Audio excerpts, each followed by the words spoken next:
accidentally made the video portrait. Little Rock has issued a severe thunderstorm warning for northeastern Clark County in southwestern Arkansas, west central Grant County in central Arkansas, Hot Spring County in southwestern Arkansas until 4:30 p.m. At 4 p.m., a severe thunderstorm was located near Dogray Lake State Park, 7 miles northwest of Arkadelphia, moving northeast at 50 miles per hour.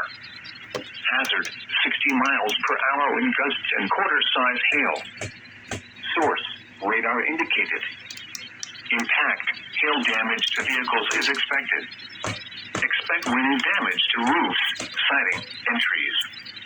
Locations impacted include Arkadelphia, Malvern, Rockport, Caddo Valley, Hoenn, Perla, Dugray Lake State Park, Jenkins Ferry State Park, Donaldson, Friendship,